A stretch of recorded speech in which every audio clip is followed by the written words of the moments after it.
ನಮಸ್ಕಾರ. ವಿಜಯೇಂದ್ರ.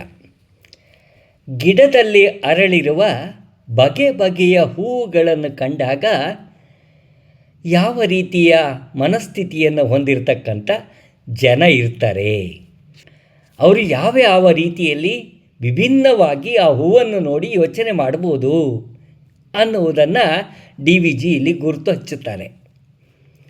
ಗಿಡದಿ ಹೂ ನಗುತ್ತಲಿರೆ ನೋಡಿ ನಲಿವವನು ಜಾಣ.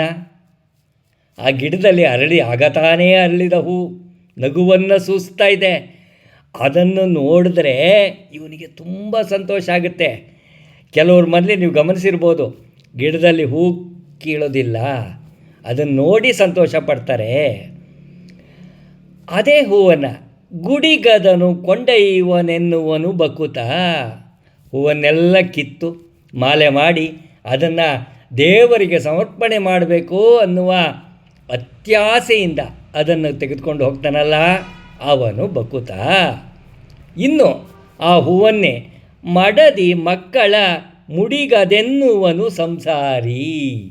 ಮಾರ್ಕೆಟಲ್ಲಿ ಹೂ ನೋಡಿಬಿಟ್ರೆ, ಸಂಪಿಗೆ ಹೂ ನೋಡಿಬಿಟ್ರೆ, ಆ ಸಂಪಿಗೆ ಹೂನ ತಂದು ತನ್ನ ಮಡದಿಗೆ ಮುಡಿಸಿ ಅಥವಾ ತನ್ನ ಮಕ್ಕಳಿಗೆ ಮುಡಿಸಿ ಸಂತೋಷ ಪಡೋದಿದೆಯಲ್ಲ, ಅದು ವರ್ಣಿಸಲಸದಳ.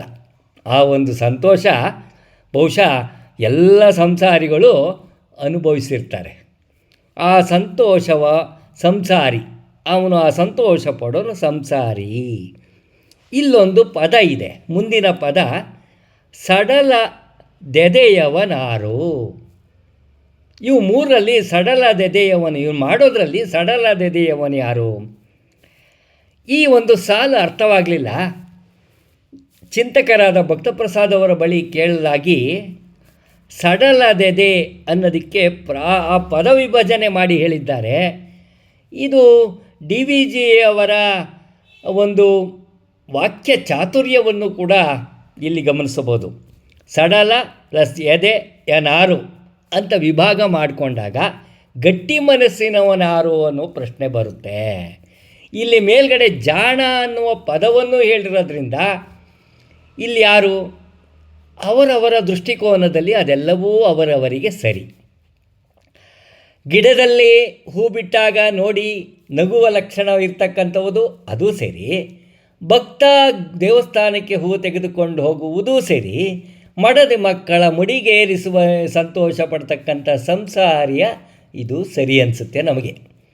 ಯಾಕಂದರೆ ಅವರವರ ಲಕ್ಷಣ ಗುಣಲಕ್ಷಣ, ಬಹುಶಃ ವಯಸ್ಸಿನ ಅಂತರವೂ ಇರಬಹುದು. ಈ ಒಂದು ಕಗ್ಗವನ್ನು ಗಮನಿಸಿದಾಗ ವಯಸ್ಸಿನ ಅಂತರವೂ ಇರಬಹುದು. ಮದುವೆಯಾದ ವಸ್ತ್ರಲ್ಲಿ ಹೆಂಡತಿಗೆ ಹೂವನ್ನು ಮುಡಿಸಬೇಕು ಅನ್ನೋ ಸಂತೋಷ ಎಲ್ಲ ಸಂಸಾರಿಗಳಿಗೂ ಇರುತ್ತೆ.